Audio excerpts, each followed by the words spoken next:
Doctor PK Gopan പറഞ്ഞതുപോലെ ഈ മാധ്യമങ്ങൾ ഇത് ഏറ്റെടുത്തില്ല എന്ന് പറയുന്നതും അങ്ങ് നല്ലൊരു മാധ്യമരംഗത്തെ നല്ലൊരു അധ്യാപകനാണ് എന്നുള്ളത് കൊണ്ട് അദ്ദേഹത്തിനെ കോട്ട് ചെയ്ത് സംസാരിക്കുന്നത് നമ്മൾ കണ്ടതാണ്. സത്യത്തിൽ ഇങ്ങനെയൊരു ഞാൻ ആദ്യത്തെ ആമുഖത്തിൽ തന്നെ ഞാൻ പറഞ്ഞതാണ്, ഇതുമായി ബന്ധപ്പെട്ട് ഈ ഗവൺമെൻറ്റിന് ഉണ്ടായിട്ടുള്ള ഈ ഗവൺമെൻറ് വന്നിട്ടുള്ള സമയപരിധി, ആ സമയപരിധിയിൽ വെച്ചിട്ട് ഇങ്ങനെ ഒരു ഇഷ്യൂ ഉണ്ടാകുമ്പോൾ അപ്പോൾ തന്നെ ഇടപെടുന്ന വനവകുപ്പ് മന്ത്രിയും മുഖ്യമന്ത്രിയും അതുപോലെ മന്ത്രിസഭ മന്ത്രിമാരുമായി ബന്ധപ്പെട്ട് അല്ല ജനപ്രതിനിധികളുമായി ബന്ധപ്പെട്ട് നിൽക്കുന്ന ഒരു സർക്കാർ സംവിധാനം, ആ സർക്കാർ സംവിധാനം അപ്പോൾ തന്നെ ആക്ട് ചെയ്തിരിക്കുകയാണ്. ഇപ്പോൾ പിന്നീട് ഇനിയിപ്പോൾ ഉണ്ടാവേണ്ട സാഹചര്യത്തിൽ എന്താണെന്നുള്ളത് പഠിച്ച് അവതരിപ്പിക്കുവാനുള്ള രീതിയിലേക്ക് പോകുമെന്നുള്ളതാണ് ഞാൻ പറഞ്ഞ അവസാനിപ്പിക്കുകയാണ്.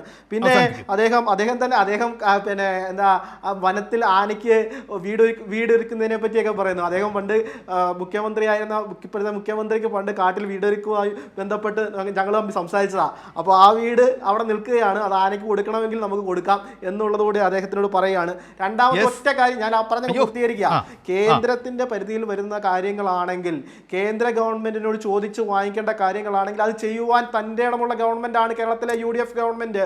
10 വർഷമായിട്ട് അതിന് ധൈര്യം കാണിക്കാത്ത LDF ആയിരുന്നു 10 വർഷം ഭരിച്ചതെങ്കിൽ അങ്ങനെയല്ല ഇനിയത്തെ ഗവൺമെന്റ് എന്നുള്ളത് കൂടി പറഞ്ഞുകൊണ്ട് ഈ നാട്ടിലെ ജനങ്ങൾക്കും വന്യജീവികൾക്കും എല്ലാം അല്ല, ഇദ്ദേഹം ഏത് ലോകത്താ ജീവിക്കുന്നത്? ഞാൻ ആനയ്ക്ക് വീടൊരുക്കി കൊടുക്കാൻ പറഞ്ഞു. എല്ലാ കോൺഗ്രസ്സുകാരും ഇങ്ങനെയാണോ?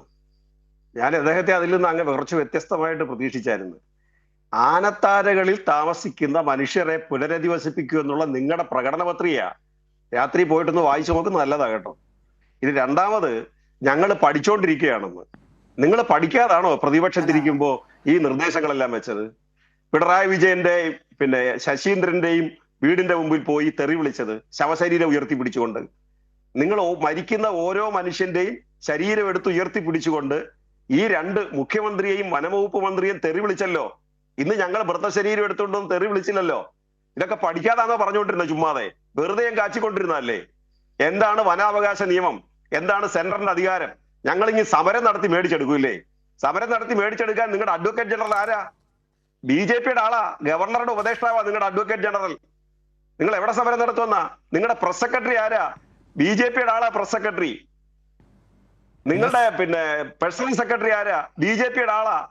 ഇവരെയൊക്കെ വെച്ചുകൊണ്ടാണോ നിങ്ങൾ BJPയുടെ ഇന്ന് വാങ്ങിച്ചെടുക്കുമെന്ന് പറയുന്നത്? അവിടെ 19 MP മാരുണ്ടല്ലോ. ഈ 10 വർഷം ഈ കേരളത്തിന്റെ ഒരാവശ്യത്തിന് വേണ്ടി 10 മിനിറ്റ് നിങ്ങൾ എടുത്തിട്ടുണ്ടോ പാർലമെന്റിൽ? 10 മിനിറ്റ് കേരളത്തെ നിങ്ങൾ ഇങ്ങനെ അവഗണിക്കുന്നു. വനാവകാശ നിയമത്തിൽ മാറ്റം വരുത്തണം. നിങ്ങൾ പറഞ്ഞത് വനാവകാശ നിയമം അല്ല, സ്റ്റേറ്റിന് മാറ്റം വരുത്താൻ പറ്റുമെന്നാണ് നിങ്ങൾ പ്രസംഗിച്ചേ. ഈ സംസ്ഥാന ഗവൺമെന്റ് വിചാരിച്ചാൽ ഇതൊക്കെ നടക്കുമെന്ന് നിങ്ങൾ അന്ന് പറഞ്ഞ്, എന്നിട്ട് ഇപ്പൊ പറയുക ഞങ്ങൾ സമരം നടത്തി ഇനി മേടിച്ചെടുക്കുമെന്ന്. ചുമ്മാതെ തമാശയൊന്നും പറയല്ലേ വൈകുന്നേരം. അതുകൊണ്ട് ഇത് വളരെ സെൻസിറ്റീവ് ഇഷ്യൂ ആ. കടൽ തീരത്തും വനതീരത്തും താമസിക്കുന്ന മനുഷ്യരെ സംബന്ധിച്ച് വനം മൃഗങ്ങൾക്കുള്ളതാണ്, നാട് മനുഷ്യർക്കുള്ളതാണ്. വനത്തിൽ ആവശ്യമായ സുഖസൗകര്യങ്ങൾ ഇല്ലാതെ വരുമ്പോ, വെറും ഭക്ഷണം കിട്ടാതെ വരുമ്പോ, വെള്ളം കിട്ടാതെ വരുമ്പോ അവ പുറത്തേക്ക് ചാടും. ഇത് ആർക്കാ മനസ്സിലാകാത്തത്? അതിനെന്താ പരിഹാരം എന്നുള്ളത് നിങ്ങൾ പറഞ്ഞുകൊണ്ട് നടന്നത് പിണറായിയും ശശീന്ദ്രനും രാജിവെച്ചാൽ മതി പരിഹാരം എന്നാ ആയല്ലോ. നിങ്ങൾ പരിഹാരം പറ.